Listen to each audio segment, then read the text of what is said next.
दोस्तों इस समय मैं मौजूद हूँ कंस का किला पर, जो कि मथुरा में यमुना के किनारे पर स्थित है और इसी के पास में द्वारकाधीश मंदिर भी है और विश्राम घाट भी है और भी कई सारे घाट हैं जो कि आप यहाँ से देख सकते हैं। और समय के हिसाब से ये किला काफ़ी हद तक गिर चुका है, खंडर के रूप में तब्दील हो चुका है और इस किले को दिखाने के लिए आपको अंदर ले कर के चलता हूँ। हालांकि जितना भी मैंने इसमें देखा, देखने को कुछ खास नहीं बचा। किले के नीचे जाने की तो इजाज़त है ही नहीं, बस इसमें इसकी छत तक जाने की इजाज़त है, वहीं पर आप घूम सकते हो और उसमें छोटा मोटा एक पार्क सा भी बना हुआ हैगा। तो आइए चलते हैं, एक्सप्लोर करते हैं कंस का किला, मथुरा यमुना का किनारा। यहाँ पहुँचने पर आपको एक ये सामने बोर्ड नज़र आएगा जो कि उत्तर प्रदेश पर्यटन विभाग वालों ने लगा रखा है और ये कुछ सीढ़ियाँ जाती हैं कंस किले की ओर। एक्चुअली रियलिटी ये है कि कंस किला एक टीले के ऊपर बना हुआ है और इस टीले से ऊपर जाने के बाद में ये कुछ सीढ़ियाँ चढ़ने के बाद ही कंस किला के अंदर एंट्री हो पाती है। कि अब यहाँ सीढ़ियों पे गिर गया है ये वाला कीकर का पेड़। इसके साइड में यहाँ पे कच्चा पक्का कुछ रास्ता है, इसी से चढ़ के लोग ऊपर जा रहे हैं कंस किला को देखने के लिए और यहीं से आ रहे हैं उतर के सावधानी से। वही यहाँ से मैं आया हूँ ऊपर और कंस किले के ऊपर छत पर कुछ इस तरह से देखने को मिलता है। यहाँ पे मेरी राइट हैंड साइड पे ही कुछ मकान और एक छोटा मंदिर भी यहाँ नज़र आ रहा है। कंस किला में अंदर जाने से पहले गेट पर एक ये सूचक पत्र या पत्थर पे लिखा हुआ है राष्ट्रीय स्वयं संघ, यानी कि इनके द्वारा शायद ये अधिकृत किया हुआ है और इसमें जाने के लिए कोई एंट्री टिकट नहीं है। अंदर आने के बाद में कुछ ऐसा नज़र आ रहा है ये कंस किला, जिसकी केवल छत ही छत या सामने की जो और देखें तो बाउंड्री वगैरह नज़र आ रही है। कि कुछ छोटे बड़े कमरे भी दिखाई देंगे आपको यहाँ अंदर आ जाने के बाद में।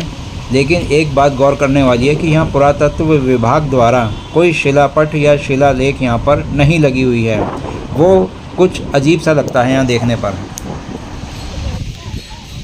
कंस किले की छत पर आ जाने के बाद यहाँ पे जमुना जी का कुछ दर्शन इस तरह से होता है। ये एक बुर्ज हैगा, बुर्ज के ऊपर आने के बाद में सामने जमुना जी का यहाँ से आपको विहंगम दृश्य देखने को मिल रहा है और वो सामने ऋषि दुर्वासा जी का मंदिर हैगा।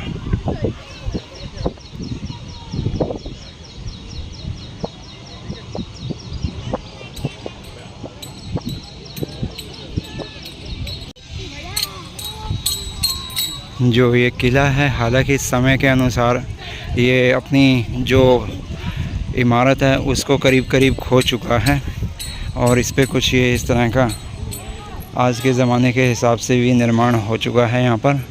बाकी ये पुरानी इसकी दीवारें हैं और कहा जाता है कि ये करीब 5000 वर्ष से ज़्यादा का हैगा। और जो भी आज इसकी इमारत ये बची हुई है, उस किले की सिर्फ छत पे ही आने की इजाज़त हैगी, छत के अलावा नीचे कहीं जाने की इजाज़त इस पे नहीं दी जाती। यहाँ तो कुछ लोगों ने अपने लिए कमरे डाल रखे हैं जो इसमें रह रहे हैं। किले की ये दूसरी बुर्ज है, वो सामने मैंने आपको बताया था कि दुर्वासा ऋषि का कुटी है या मंदिर है वहाँ पे जमुना जी पार करके। और सामने आप देख सकते हैं जी जमुना जी में लोग नौका विहार करते हुए, और वो जो सामने पीला गुब्बारा आपको उड़ता हुआ नज़र आ रहा है, वहीं पर है विश्राम घाट।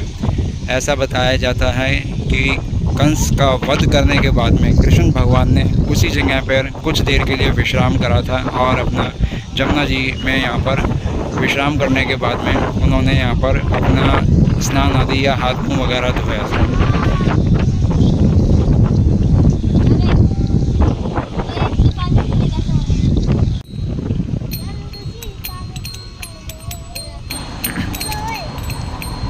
सामने जो आप यहाँ पर एक पालकी नुमा गोल सा द्वार देख रहे हो, ये यमुना की तरफ खुलता है इस किले की ओर से। और ऐसा बताया जाता है कि कंस की रानी यमुना में स्नान करने के लिए इधर से ही जाती थी, रानी घाट की ओर।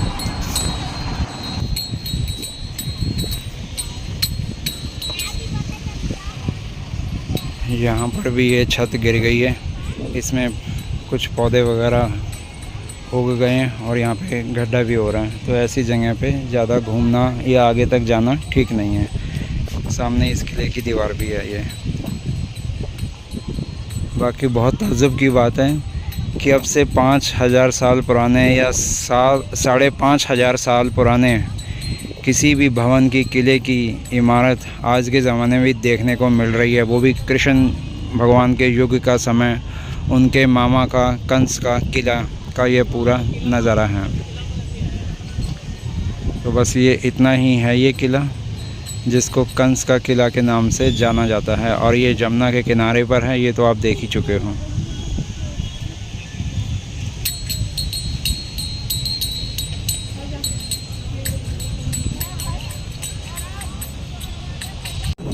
यमुना जी के किनारे पर इस तरह से यहाँ के जो पुराने सेठ थे उनकी हवेलियाँ देखने को मिल जाएंगी, जो कि अपनी प्राचीन विरासत को तो अभी तक संभाल के समेटे हुए हैं ही। और उस समय जो भी यहाँ पे इनका काम किया जाता वो भी यहाँ सब ये देखने को मिल जाती हैं।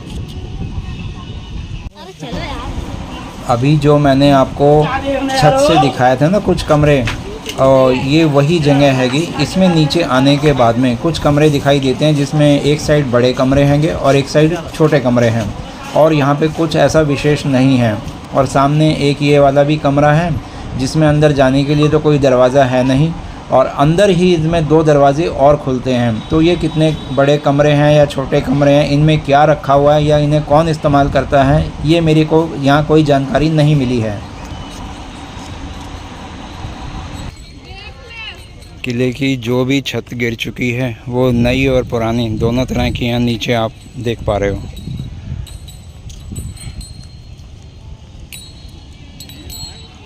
और वो जो सामने सीढ़ियाँ नज़र आ रही हैं, उसी रास्ते से यहाँ पर आया और जाया जाता है।